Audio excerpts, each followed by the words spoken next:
रुके हैं तो कृपा की बाढ़ हमें रोके रखिए। महाराज जी, आपकी कृपा से सब अच्छा चल रहा है, पर कभी कभी मन जो पुराने व्यसन छूट चुके हैं, सांसारिक प्रतिकूलता आने पर बहुत जोर से उधर ले जाता है मन, जिससे परेशान हो जाता हूँ। और इस मन इसी से तो बचना है, नवीन कुसंग से, पूर्व संस्कार से हमारा युद्ध होता रहता है। जैसे नवीन कोई हमने दृश्य देखा, कोई बात सुनी, कोई भोग सानिध्य हुआ, भोगने की इच्छा हुई, नवीन कामना, भोगे हुए भोगों की तृष्णा, यही से तो युद्ध होना है।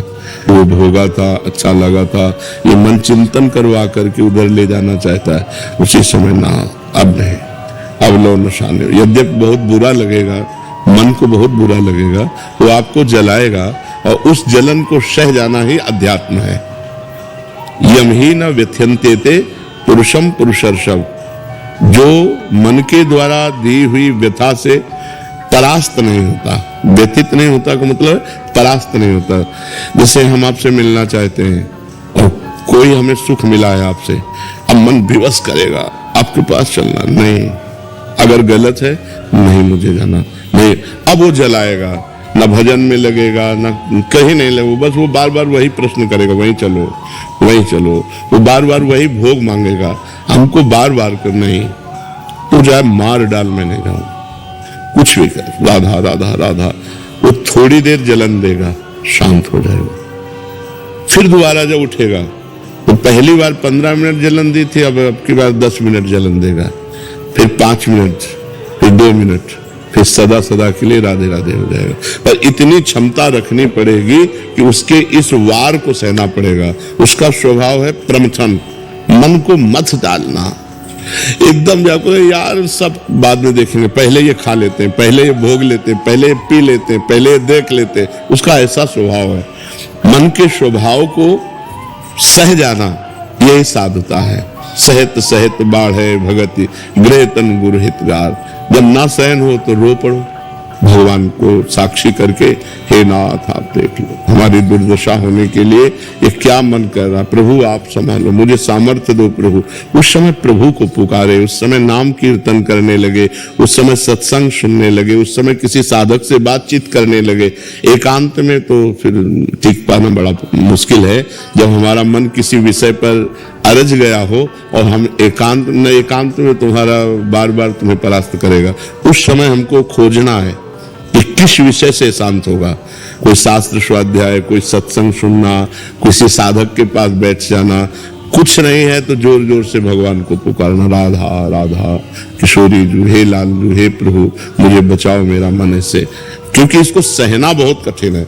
बातें बना लेना, उपदेश दे लेना, उपदेश सुन लेना सब सरल है, लेकिन जब ये हठीला मन किसी विषय पर हट कर लेता है कि मुझे ये चाहिए, मुझे ये भोगना है, फिर बड़ा मुश्किल हो। फिर तो मतलब घबराहट पैदा कर देगा, भारी जलन पैदा कर देगा, व्यथा पैदा कर देगा, कहीं लगेगा तो आपको भी बुद्धि सलाह देगी, कर लो, आज के बाद कभी नहीं करेंगे, पर आज कर लेते, शांत तो हो जाएगा मन, बस मर गए, अब फंसा लिया।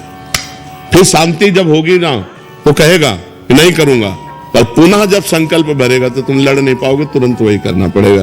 फिर 2-4 बार हारने के बाद मन क्या कहेगा, अब तुम जीत सकते ही नहीं, लगे रहो इसी में।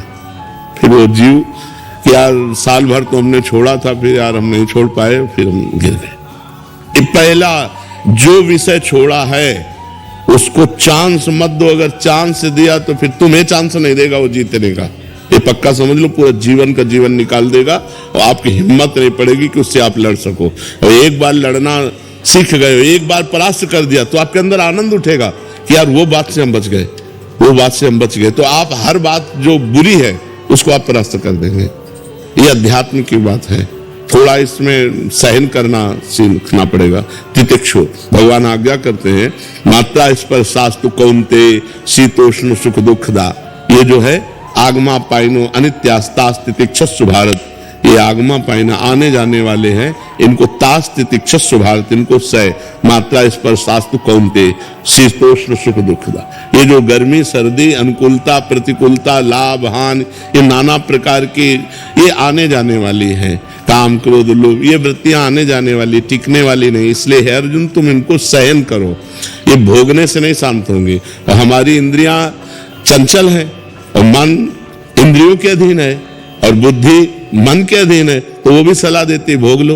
और अगर बुद्धि भगवान में लगी हुई है तो वो कहेगी नहीं, गलत है, हम नहीं करने देंगे। तो अगर बुद्धि ना कर दे तो मन कुछ नहीं कर सकता फिर।